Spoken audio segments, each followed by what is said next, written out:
Okay, I'm back, sorry. Alright, now I got it clear.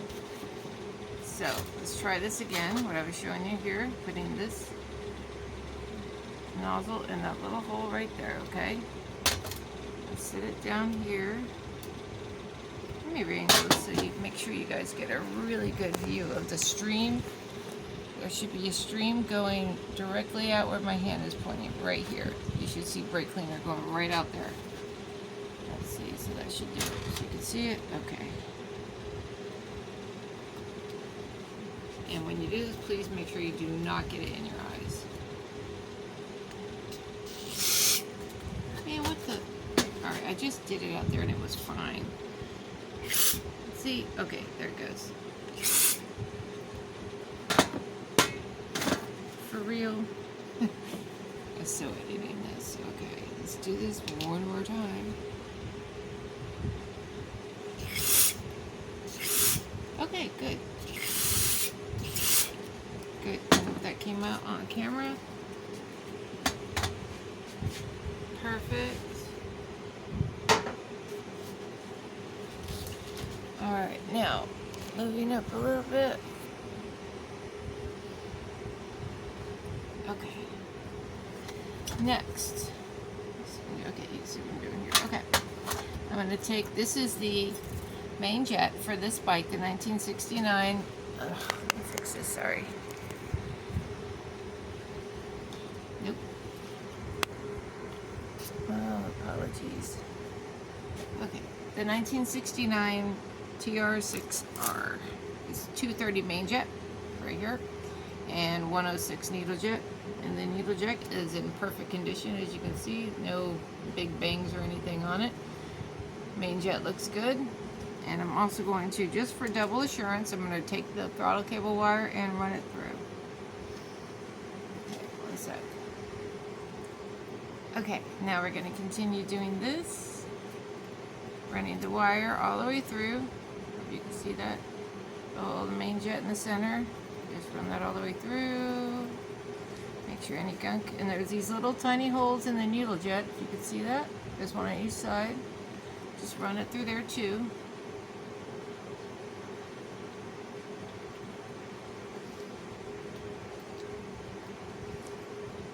Both sides. Okay. Now we're going to put it back into the bottom of the carburetor. Needle jet goes down, okay, just like where the threads go. And what that does is when you put it in, next, I will be showing you next video, the top of the carburetor. I couldn't get it off for this video, puny hands thing. But anyway, that one, the throttle needle will go into the needle jet, the 106 needle jet I just showed you. The throttle needle goes into it from down in here, okay?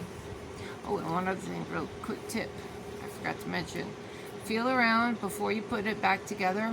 Feel around in here if there's any big divots and ridges. You could use sandpaper to sand it out, or you could use, like with the drill, with the little reaming, you know, you could ream it, not reaming, forgot what it's called. The thing with the sand, never mind. Anyway, you could do that, or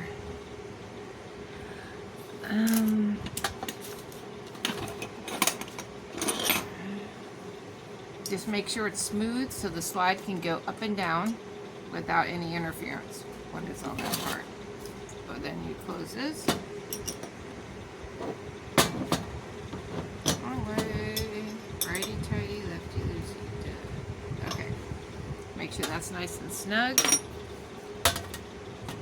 And on this, as you see, I got that cleared. Put the little rod back in here that anchors it into the float pole. And then the float needle is right here. Okay. Gonna go, let's see, okay. Hold it like that. And then put it into the float needle. This part here goes into that hole in the center right there, the big hole right there.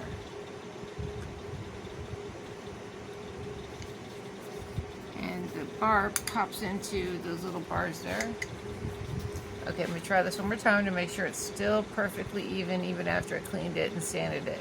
I put my thumb on either side of the bar, making sure I'm not touching the plastic at all. And, oh, it's perfect. See? Perfect. That's what you want. Or it's not sticking out right here. It's just slightly in. Perfect. Okay. Now, take the float bowl gasket. Oh, forgot to mention when I took this apart, the float bowl was on backwards. So, this is the way you have to, it always goes on. This part of the float bowl, let me show you this easier. This part here, this is where the fuel line will hook up to, okay? You'll get the banjo bolt, the fuel line, and all that will hook up. So you want, that has to go to the back of the carb. This part of the carburetor is what hooks up to the manifold that hooks up to the engine. So you want to make sure you line it up properly. So what I do is I line it up like so. Put the gasket on there, and then I hold it, flip it, and then put the screws in. And do not, I recommend you don't tighten all the way one screw before you get the other one in, or sometimes you can be a little off center. It happens.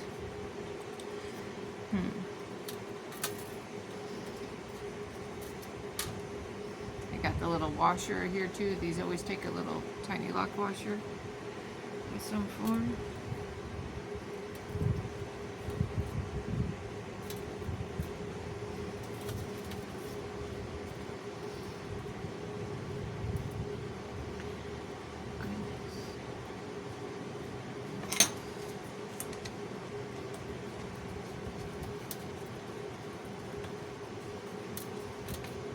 Got a quarter nut driver here that works perfectly for these. Normally, as I said earlier, they're a Phillips screwdriver,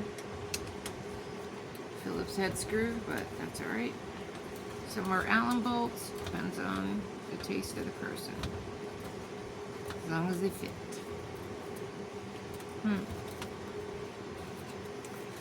I have a feeling these are gonna, okay, next is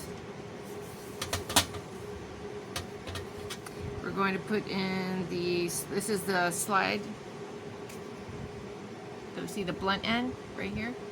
The blunt that controls, that goes in here on the upper part to add an angle, and that controls the slide that goes in and out of here at the level the slide is, okay? But you first want to put just a little bit of grease on that. I have a little grease on my pan to make it easier. Stick a little bit of grease. Doesn't really matter which color. Black, red, whatever. A little bit of that. Okay. Put that in there. And this is supposed to be flush, so with the normal screws it would just be flush to here, but this is a different kind of screw, so I can't really go by that. So I'm just going to put it in until it's flush with where the slide goes, and they'll adjust it from there as needed. Okay, and next is the pilot air screw.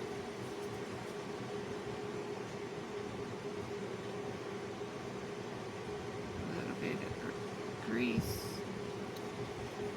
and it goes here. And this, you go all the way till it's flush, and then you go back out 1.5 turns, okay? I gotta push down to get past the O-ring. Alright, there we go.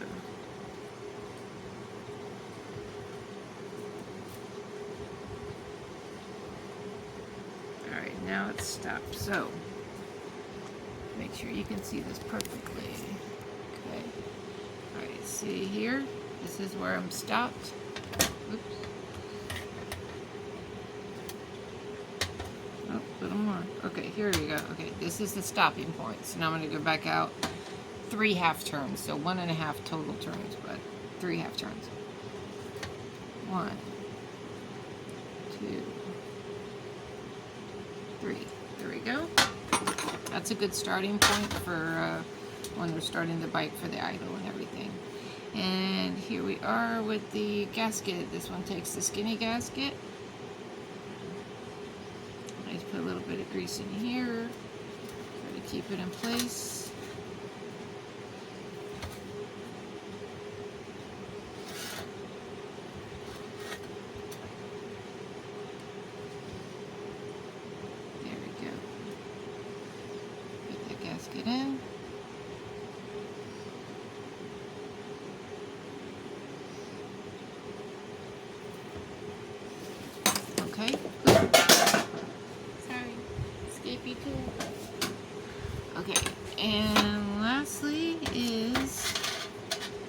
the drain bolt.